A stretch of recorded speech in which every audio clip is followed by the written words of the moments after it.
Good afternoon प्यारे बच्चों। आज की आपकी ऑर्गेनिक केमिस्ट्री की क्लास में आप सभी का पुनः स्वागत है। और आज जो है हम एक बच्चे की रिक्वेस्ट पर एक स्टूडेंट ने कहा था कि हमें क्लोरोबेंजीन पढ़ना है, तो आज हम उसी के रिएक्शंस, उसको बनाने की विधियाँ और उसके मुख्य प्रॉपर्टीज और रिएक्शंस के बारे में हम उनका अध्ययन करेंगे। तो चलिए आज हम आपको लेके चलते हैं क्लोरोबेंजीन। जैसा कि आप सभी जानते हैं कि बेंजीन अर्थात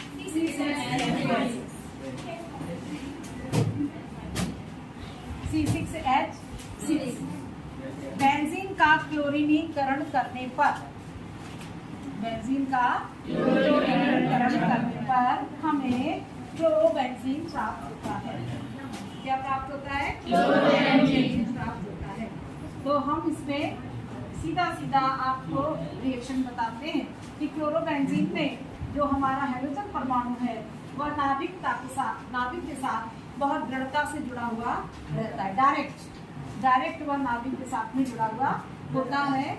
और क्लोरोबेंजीन को हम जो है 3 विधियों के द्वारा बनाते हैं। सबसे पहले विधि हमारी, हमने कहा बेंजीन के हैलोजनीकरण से। जिससे बेंजीन के हैलोजनीकरण से हमने लिखा C6H6 plus Cl2 is equal to, यहाँ पर आप लिखेंगे FeCl3 क्लोराइड। और अंधेरे में फेरिक क्लोराइड उत्प्रेरक की उपस्थिति में बेंजीन जो है क्लोरीन के साथ अभिक्रिया करके हमको क्लोरोबेंजीन देता है अंधेरे में। और एक और उसकी कंडीशन है निम्न ताप अर्थात टेम्परेचर लो। C6H5Cl क्लोरोबेंजीन और प्लस HCl। तो पहली मेथड तो हमारी ये हो गई कि बेंजीन के क्लोरीनीकरण से हमें क्लोरोबेंजीन प्राप्त होती है। दूसरी अभिक्रिया है हमारी, हमने कहा फिनॉल से। किससे क्लोरोबेंजीन? फिनॉल से।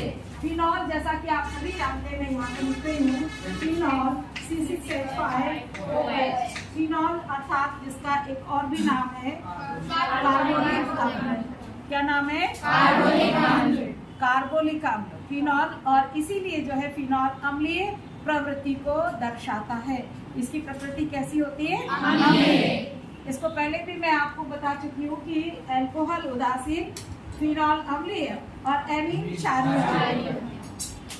तो फिनॉल के साथ में जब फिनॉल की अभिक्रिया C6H5OH plus PCl5 phosphorus pentachloride के साथ अभिक्रिया कराते हैं तो हमें chlorobenzene C6H5Cl plus POCl3 plus HCl प्राप्त होता है।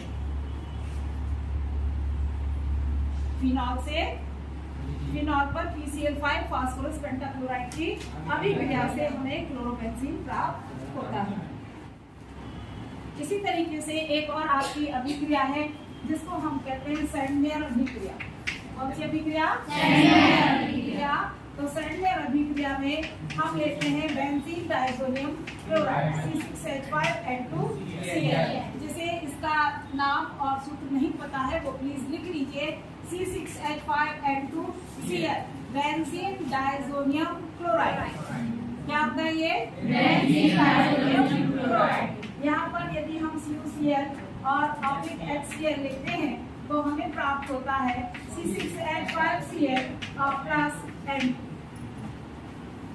इसी तरीके से यदि हम यहाँ पर C6H5N2Cl लिया हमने, और यहाँ हमने यदि CuBr और HBr ले लिया तो हमें प्राप्त होता है C6H5Br ब्रोमोबेंजीन और प्लस।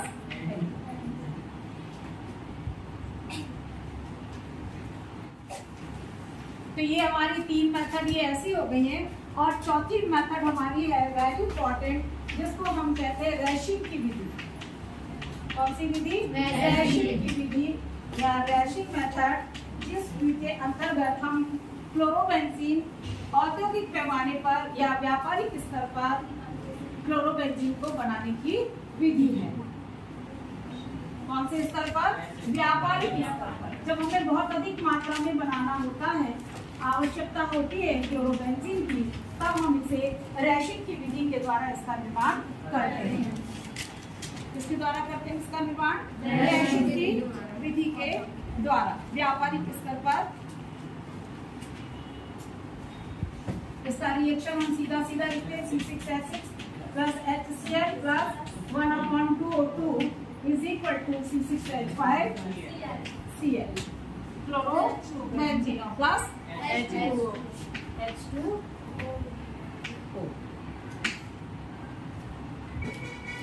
तो ये जो हमारी अभिक्रिया थी, ये यहाँ पर इसी पट्टी के ऊपर जो है आपका CuCl और आएगा। तो रैशिंग की मेथड के द्वारा जो है व्यापारिक स्तर पर क्लोरोबेंजीन का निर्माण करते हैं। जब हमें बहुत अधिक मात्रा में आवश्यकता होती है तब हम क्लोरोबेंजीन का निर्माण रैशिंग की विधि के द्वारा करते हैं। देखिए प्यारे बच्चों, कि सबसे बड़ी बात है, लोग बात कहते हैं कि जीवन जो है वह पहले से निर्मित होता है। हम भाग्य, है ना, भाग्य पहले से निर्मित नहीं होता। भाग्य, ये मेरा कोटेशन है, मेरे अनुभव के द्वारा मैंने इस चीज को जाना है कि भाग्य हम पहले से लिखवा कर नहीं लाते। भाग्य हमारा क्षण प्रतिक्षण सत्कर्म करने से बनता है। अच्छे कर्मों के द्वारा जब हम क्षण प्रतिक्षण अच्छे कर्म करते हैं तो निश्चित ही हमारा भविष्य भी जो है वो बहुत उज्जवल होता है। तो आपने ये यहाँ पर जो सारी मेथड्स देखी, सारी रिएक्शंस देखी, इन रिएक्शंस में हमने क्लोरोबेंजीन बनाने की विधियों को समझा है। अब इसके बाद मैं आपको लेकर चलती हूँ क्लोरोबेंजीन की मुख्य रासायनिक अभिक्रियाओं पर। इसे आप सब लोगों ने लिख लिया है मेरा? yes.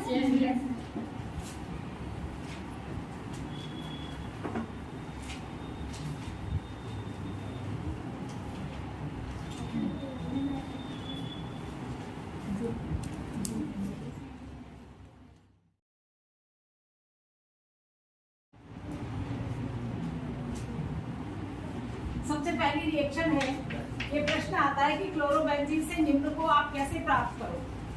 जैसे C6H5Cl की अभिक्रिया जब हम सोडियम हाइड्रोक्साइड के साथ कराते हैं 300 डिग्री सेंटीग्रेड टेम्परेचर पर, तो हमें प्राप्त होता है फिनॉल C6H5OH प्लस Na।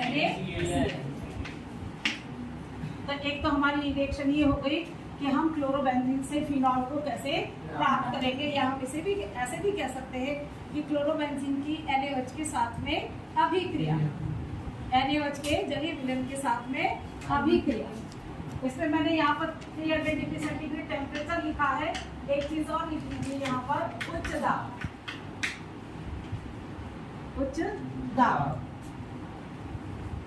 अब अगला है, इसी तरीके से हमको यदि हैलोजन परमाणु को विस्थापित करना है, हैलोजन परमाणु को हमें NH2 में परिवर्तित करना है, तो हम अभिक्रिया कराएंगे C6H5Cl plus NH3 is equal to, हमें क्या प्राप्त हो जाएगा? C6H5NH2। What is C6H5NH2? क्या है? NAD। क्या नाम है इसका? NAD। इसको हम और क्या कहते हैं? एनिल। क्या है ये? एनिल। जैसा कि हम पहले पढ़ चुके हैं कि जिसमें एक एल्किल समूह होता है वो हमारे प्राथमिक, है ना, वो प्राथमिक एमीन होते हैं। हाँ जी।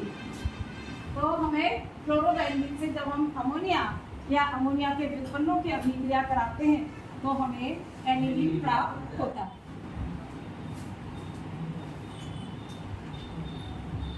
यहाँ C6H5Cl plus 2NH3 plus CuCl भी आएगा।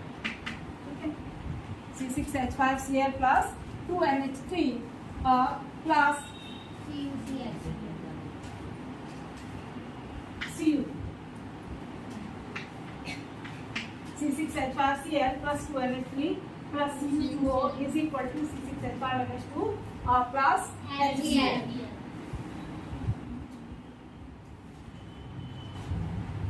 रिएक्शन बैलेंस से देखिए जरा, रिएक्शन बैलेंस करिए आप सब, करिए रिएक्शन बैलेंस करिए सभी लोग, बताइए बताइए। अरे भाई सीधा ये यहाँ पर CO2 है तो 2 CuCl और प्लस H2O, ठीक है। ये वाली अभिक्रिया भी जो है हमारे उच्च दाब पर संपन्न होती है। फिर से लिखूं क्या, इसको समझ में आ रहा है? फिर से लिखूं क्या? नहीं।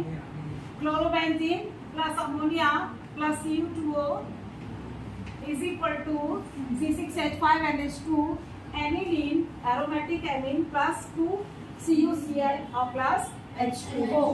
तो ये आपके इसका भी आंसर है कि क्लोरोबेंजीन से हम एनिलीन को कैसे प्राप्त करेंगे, ठीक है। क्लोरोबेंजीन से एनिलीन को कैसे प्राप्त करेंगे। अगला है तीसरी चीज है कि हैलोजन, आप यहाँ पर देख रहे थे कि हमने हैलोजन परमाणु का विस्थापन किसके द्वारा किया था? NH2 एमीन समूह के द्वारा। किसके द्वारा किया था? NH2 समूह के द्वारा हैलोजन परमाणु का विस्थापन हुआ था और जिसके फलस्वरूप हमें एनिलीन प्राप्त यहाँ पर हुई। अब इसी तरीके से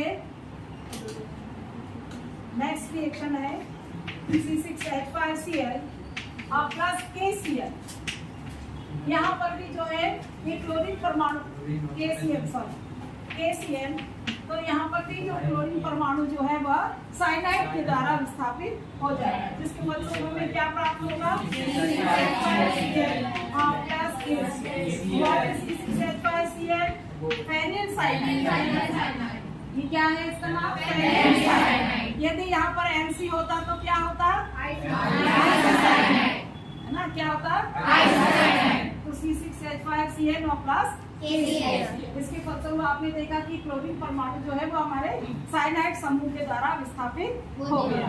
C6H5Cl plus KCl is equal to C6H5Cl plus KCl। यहाँ पर जो है ये वाली अभिक्रिया आपका CuCl के साथ भी हो सकती है। किसके साथ हो सकती है? CuCl के साथ। यहाँ मैं नीचे लिख देती हूँ CuCl इज इक्वल टू यही होगा C6H5Cl और प्लस क्या आ जाएगा? CuCl। देखिए देखिए CuCl C6H5Cl। देखिए बैलेंस है reaction. C6H5Cl plus CuCl plus, बिल्कुल सही है ना। और ये जो अभिक्रिया होगी ये हमारा 200 डिग्री सेंटीग्रेड पर और किसकी? पिरिडीन की। पिरिडीन क्या होता है?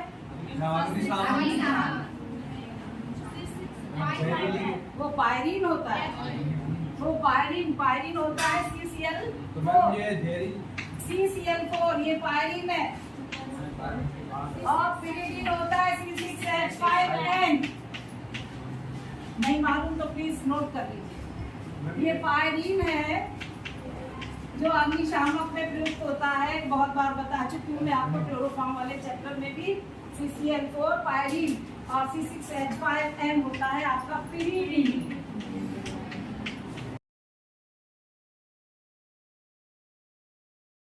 ठीक है, आगे बढ़े।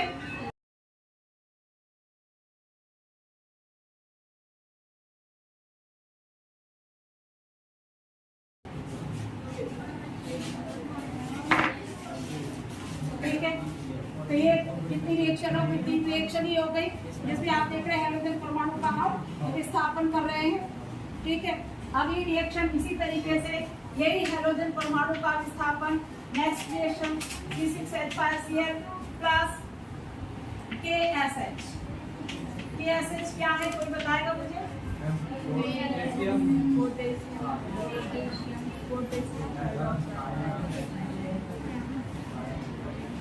बताइए KSH क्या है?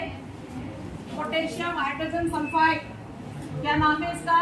Potassium hydrogen sulphide. जिसके फलस्वरूप हमें C6H5 थायो क्या प्राप्त होता है? थायोफिनॉल।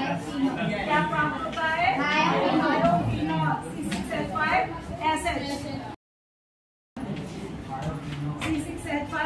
क्या है?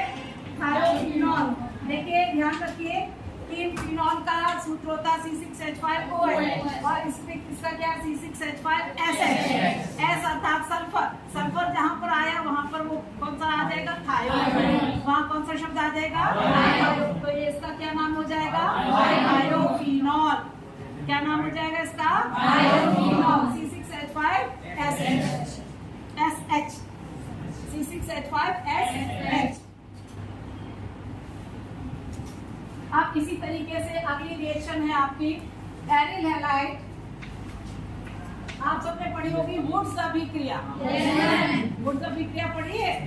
तो क्या होता है उसमें? एरिल हैलाइड के ईथरीय विलयन में, एरिल हैलाइड का ईथरीय विलयन को जब हम सोडियम या एल्किल हैलाइड के साथ गर्म करते हैं, एरिल हैलाइड के, चाहे तो आप इसको नोट कर लीजिए, चलिए मैं बोल देती हूँ।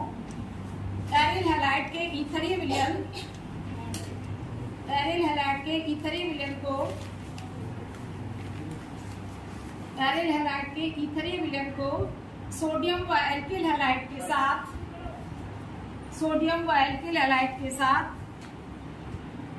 सोडियम व एल्किल हैलाइड के साथ गर्म करने पर, सोडियम व एल्किल हैलाइड के साथ गर्म करने पर,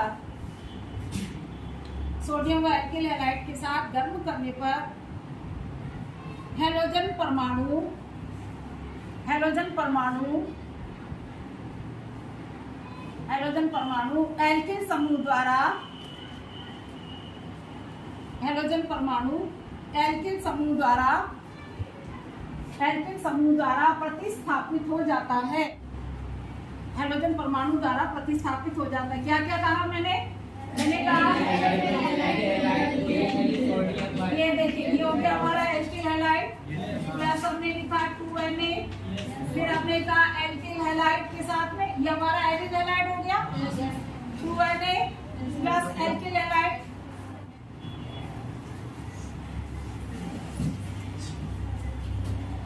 तो मैंने जो यहाँ पर लिखा हुआ है बोर्ड पर आप देख रहे होंगे, मैंने लिखा aryl halide plus 2Na plus alkyl halide, plus क्या?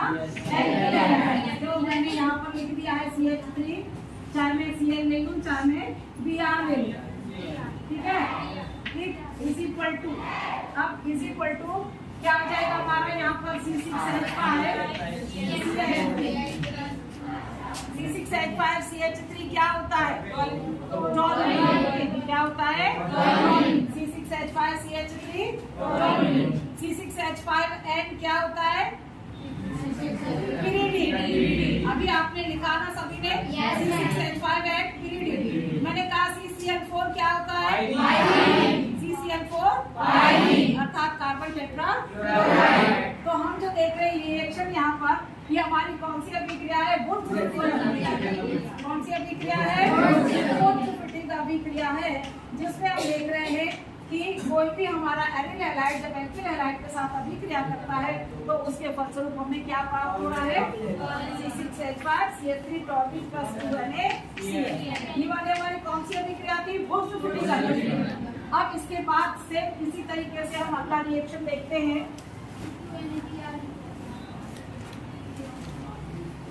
हाँ, यहाँ पर CH3Br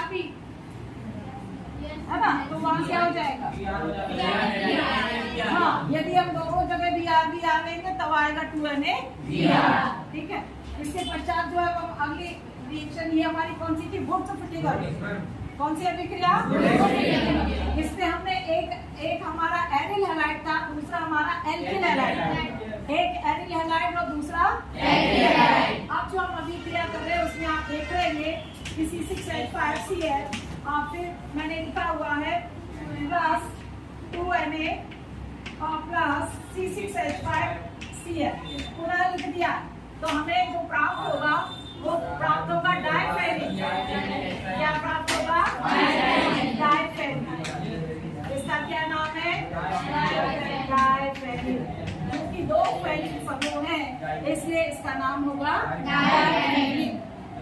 एल्किल हैलाइड के स्थान पर हमने क्या लिया? यहाँ पर एरिल हैलाइड। क्या लिया है? Aryl halide. दोनों ही, हम यहाँ Cl भी ले सकते हैं, हम यहाँ पर Br भी ले सकते हैं। यहाँ हमने Br लिख दिया। चलिए ये हमने Br लिख दिया यहाँ पर, तो क्या आ जाएगा? वही डाइफेनिल प्लस 2Na इस अभिक्रिया को कौन सी अभिक्रिया कहते हैं? कौन सी अभिक्रिया?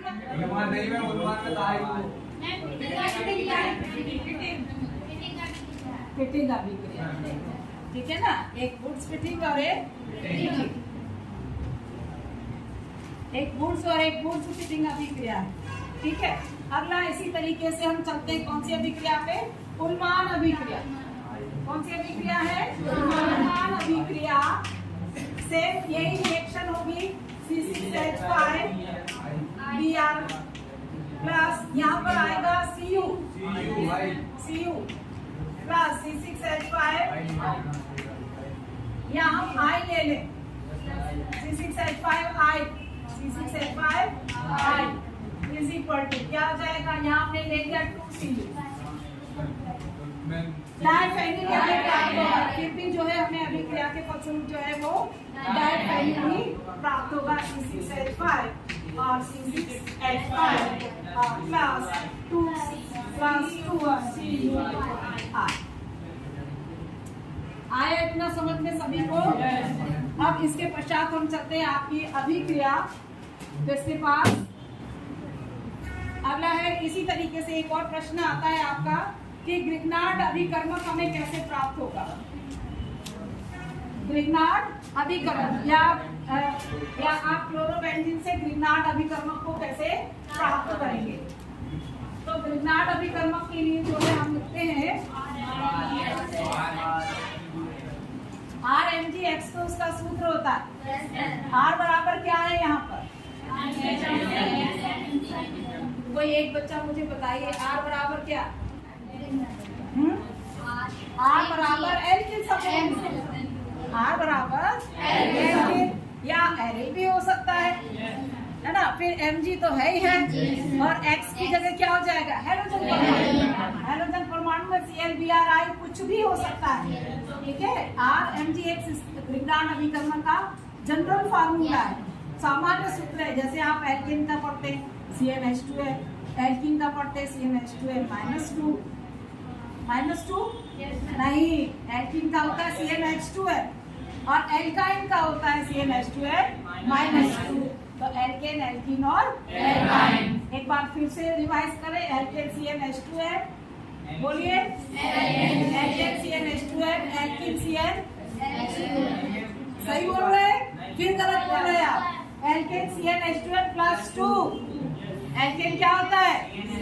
CnH2n +2, एल्कीन CnH2n और एल्काइन CnH2n -2। फिर से बोलिए, एल्केन, एल्कीन, एल्काइन के क्या जनरल फार्मूले हुए? एक बार पुनः सुन लीजिए फिर से ध्यान से, एल्केन CnH2n +2, नहीं मालूम तो पुनः लिख लीजिए, एल्केन CnH2n +2, एल्कीन CnH2n और एल्काइन CnH2n -2। याद रहेगा? एल्केन में +2 है, एल्कीन में प्लस है तो माइनस है, और एल्काइन में माइनस। तो अगली जो रिएक्शन है वह है कि क्लोरोबेंजीन से हम ग्रिग्नार्ड अभिकर्मक को कैसे प्राप्त करेंगे। तो सीधा सीधा मैं रिएक्शन पर आती हूँ। यहाँ मैंने लिख दिया है ग्रिग्नार्ड अभिकर्मक, ग्रिग्नार्ड रिएजेंट जिसको हम कहते हैं RMgX। ये मैंने यहाँ पर ये जनरल फार्मूला भी लिख दिया है। तो रिएक्शन कैसे होगी इसकी? मैंने लिखा है यहाँ पे C6H5Br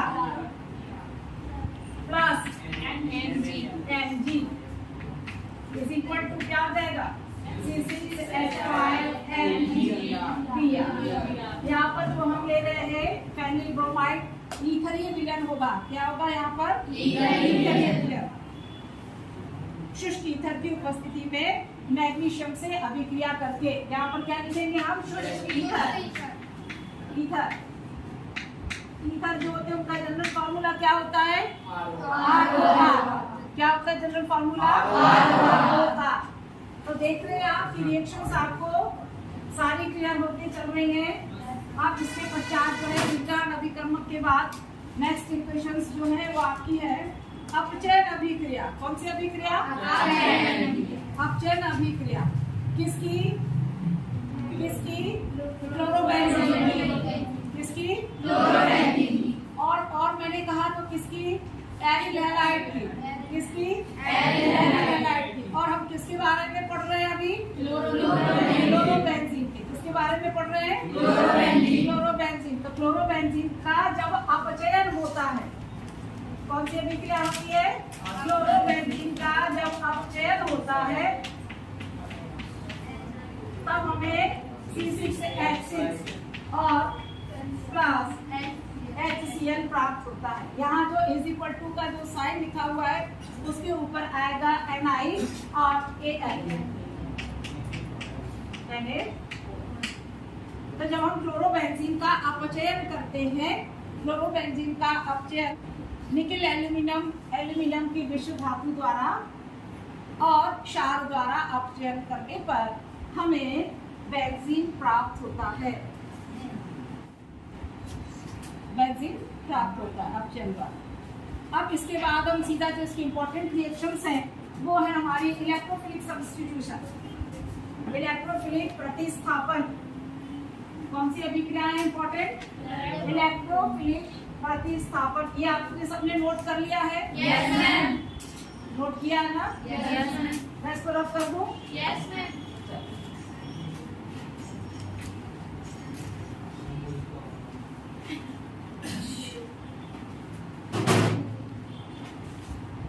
इलेक्ट्रोफिलिक प्रतिस्थापन अभिक्रिया, इसमें बस खाली केवल आपको एक पॉइंट ध्यान में रखना है। इलेक्ट्रोफिलिक यानी क्या होता है? जो इलेक्ट्रॉन को चाहते हैं। प्रतिस्थापन, इलेक्ट्रोफिलिक प्रतिस्थापन अभिक्रिया, इलेक्ट्रोफिलिक सब्स्टिट्यूशन। इलेक्ट्रोफिलिक अभिकर्म कौन से होते हैं? इलेक्ट्रोफिलिक यानी क्या होता है? इलेक्ट्रॉन को चाहने वाले, इलेक्ट्रॉन प्रेमी। इलेक्ट्रॉन को कौन चाहता है? जिसके पास इलेक्ट्रॉन की कमी होगी। इलेक्ट्रॉन की कमी होगी यानी जिसके पास पॉजिटिव चार्ज होगा। तो मैंने क्या कहा कि इलेक्ट्रोफिलिक अभिकर्मक वे अभिकर्मक होते हैं जो कि इलेक्ट्रॉन को चाहते हैं, इलेक्ट्रॉन को प्रेम करते हैं। अर्थात उनके पास किस चीज की कमी होती है? इलेक्ट्रॉन की कमी। अर्थात उनके ऊपर क्या होता है? उनके ऊपर पॉजिटिव चार्ज होता है। कौन सा चार्ज होता है? Positive charge. यानी कि उनके ऊपर धनात्मक आपको चिन्ह अवश्य दिखाई देगा। तो वे सब क्या होते हैं? हमारे इलेक्ट्रोफिलिक अभिकर्मक, इलेक्ट्रॉन को चाहने वाले। ठीक, तो हम बात क्या कर रहे हैं अब? इलेक्ट्रोफिलिक प्रतिस्थापन, इलेक्ट्रोफिलिक सब्स्टिट्यूशन। तो जिसमें सबसे पहला हम बात करते हैं नाइट्रेशन की। सबसे पहला क्या? नाइट्रीकरण। किसका नाइट्रीकरण? क्लोरोबेंजीन का नाइट्रीकरण। जब आप सभी जानते हैं नाइट्रिक आयन मिश्रण क्या होता है? सांद्र HNO3 और सांद्र H2SO4 का मिश्रण जो है वह नाइट्रेटिंग मिक्सचर कहलाता है। तो मैंने लिखा यहाँ C6H5Cl प्लस HNO3। कौन सा HNO3? सांद्र HNO3। यहाँ मैंने कंसंट्रेट लिख दिया इज इक्वल टू के ऊपर मैंने सांद्र H2SO4 लिख दिया है। दोनों चीजें सांद्र है नाइट्रेटिक मिक्सचर में, जिसके फलस्वरूप जो है हमको आपको क्या है? C6H5Cl ये NO2। दूसरा पैरा पोजीशन पर क्या नाम होगा इनके?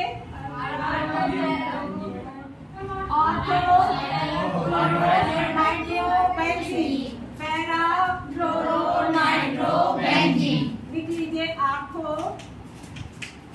एक साथ लिख देती हूँ मैं, एवं ये पैरा क्लोरोनाइट्रोबेंजीन, पैरा क्लोरोनाइट्रोबेंजीन।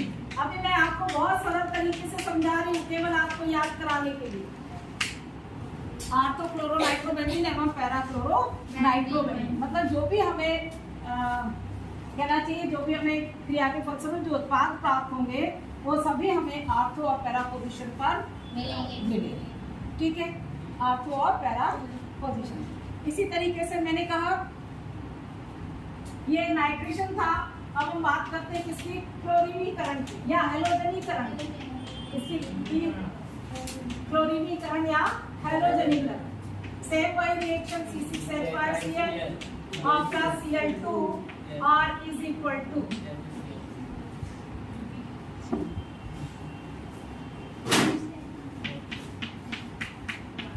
क्या होगा?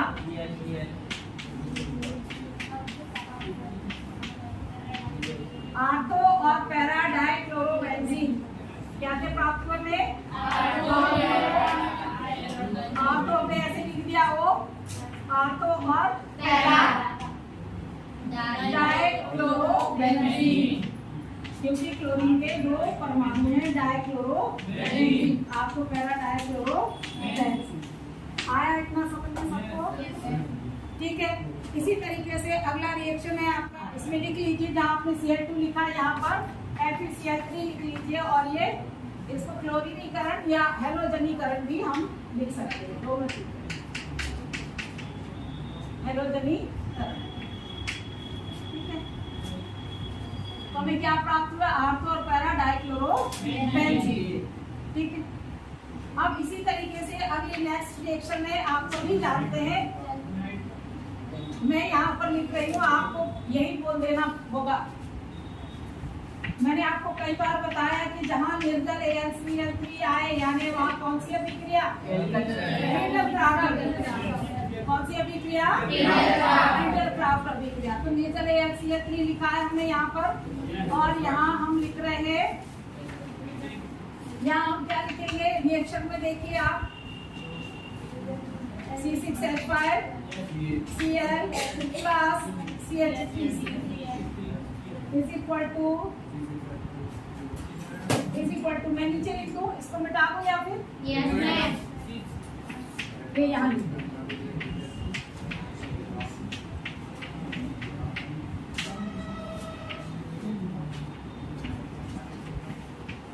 आर्थो क्लोरोटोल्विन और पैरा क्लोरोटोल्विन, आर्थो और पैरा क्लोरोटोल्विन। फ्रीडल-क्राफ्ट अभिक्रिया जो है वह आपकी किसकी अभिक्रिया है? एल्किल समूह को प्रविष्ट कराने की अभिक्रिया। कौन सी अभिक्रिया है? एल्किल समूह को प्रविष्ट कराने की अभिक्रिया।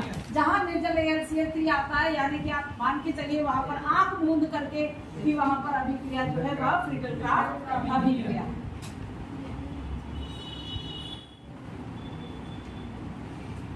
इसी तरीके से इसी रिएक्शन में एक और रिएक्शन यहाँ पर, जैसे CH3Cl लिखा है मैंने यहाँ पर, या हम एसिटल समूह को भी प्रविष्ट करा सकते हैं।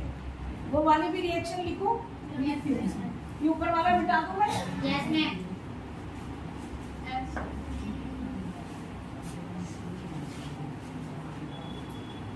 बिल्कुल सरल से सरल तरीके से, जिससे आपके दिमाग में रहे चीजें, है ना। अगला जो है मैंने लिखा इसी सेम यही रिएक्शन फ्रीडल-क्राफ्ट की, ये मैंने देखिए दूसरे तरीके से लिखा है, जिसमें हम एसिटाइल समूह को प्रविष्ट करा रहे हैं। किसको करा रहे हैं? एसिटाइल। यहाँ में क्या ले लिया? CH3COCl अर्थात एसिटाइल क्लोराइड। क्या है यहाँ पे? एसिटाइल क्लोराइड, निर्जल AlCl3। ठीक है, तो हमें क्या प्राप्त होगा?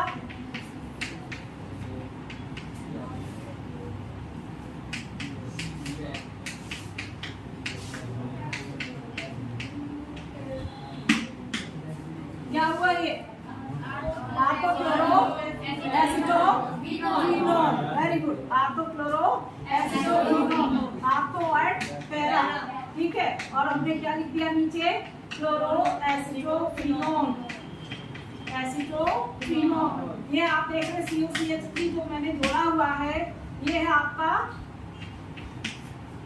एसिटो समूह। कौन सा समूह है? एसिटो। और ये हमारा बेंजीन रिंग जो है, इसलिए मैंने इसको कहा एसिटोफिनोल। ये कीटोन भी बन गया है साथ में, है ना।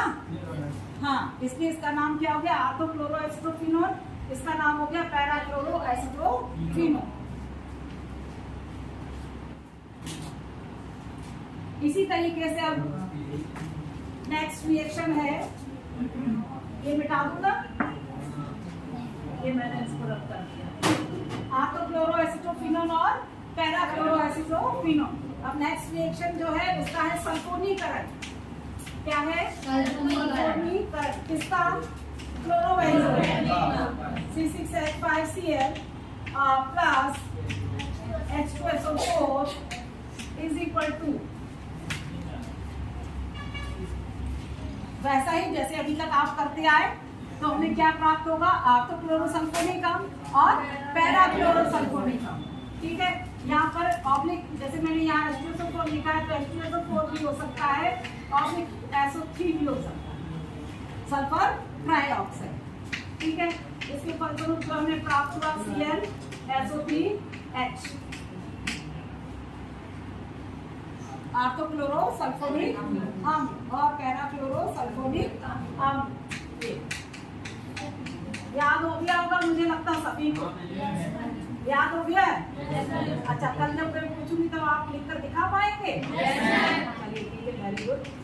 यदि ऐसी बात है तो वेरी नाइस। आर्थोक्लोरोसल्फोनिक अम्ल और पैराक्लोरोसल्फोनिक अम्ल, ये नाम भी मैंने ऑर्थो के लिए ओ लिख दिया है। चलिए अच्छा ऐसे ही लिख दीजिए ऑर्थो एवं पैराक्लोरोसल्फोनिक अम्ल। क्लोरोसल्फोनिक अम्ल। तो आपने देखा इनकी जो रिएक्शन जो है जो पूछी जाती है परीक्षा में, वो सारी आपकी मैंने रिएक्शन जो है आपको बता दी है। तो आप सबको इतना समझ में आया? क्लोरोबेंजीन की अभिक्रिया। क्लोरोबेंजीन मैंने आपको बताया कि किस प्रकार से बनाते हैं। हमने उसकी आपको 4 मेथड बताई थी। सबसे पहली मेथड थी बेंजीन के क्लोरीनीकरण से या बेंजीन के हैलोजनीकरण से। दूसरी अभिक्रिया थी हमने दूसरी हमने अभिक्रिया लिखी थी फिनॉल की PCl5 से अभिक्रिया। तीसरी हमने आपको रेशिन की विधि बताई, रेशिन की विधि जिसमें कि हम जो है बहुत अधिक मात्रा में क्लोरोबेंजीन का निर्माण कर सकते हैं। इसके बाद जो है मैंने आपको क्लोरोबेंजीन की क्लोरीन परमाणु के विस्थापन से संबंधित आपको बहुत सारी अभिक्रियाएं बताई प्रतिस्थापन से, चाहे वो हमारा साइनाइड समूह के द्वारा हो, चाहे हमारा SH अर्थात थायो समूह के द्वारा हो। हाँ, है ना? तो आपने वो देखा। इसके बाद आपने इलेक्ट्रोफिलिक सब्स्टिट्यूशन जो इसमें होता है वो सारी आपने अभिक्रियाएं देखी, चाहे वो हमारा हैलोजनीकरण था, चाहे नाइट्रीकरण था, चाहे सल्फोनीकरण था, और चाहे हमारी फ्रीडल-क्राफ्ट अभिक्रिया जो कि हमारी फ्रीडल-क्राफ्ट अभिक्रिया एल्किल समूह को प्रविष्ट कराने की अभिक्रिया है, जहाँ पर भी निर्जल AlCl3 = के ऊपर एरो के निशान के ऊपर आपको दिखाई देता है, यानी कि आप मान सकते हैं कि वहाँ पर फ्रीडल-क्राफ्ट अभिक्रिया। तो फ्रीडल-क्राफ्ट अभिक्रिया जो है वह भी 2 प्रकार से होती है, या तो हम एल्किल हैलाइड ले रहे हैं या हम एसिटाइल क्लोराइड ले रहे हैं, और कहीं कहीं एसिटिक अनहाइड्राइड के साथ भी इस अभिक्रिया को किया जाता है। तो मुझे लगता है कि आप सभी को ये चीज़ें समझ में आ गई होगी, और आप सब इन्हीं सारी रिएक्शंस को आप सब अपनी कॉपी में लिखेंगे और इनको याद करने का भी प्रयास करेंगे। मुझे लगता है कि समझ में तो आप सभी को आ ही गया होगा। तो आज की कक्षा आप सबकी यही समाप्त होती है।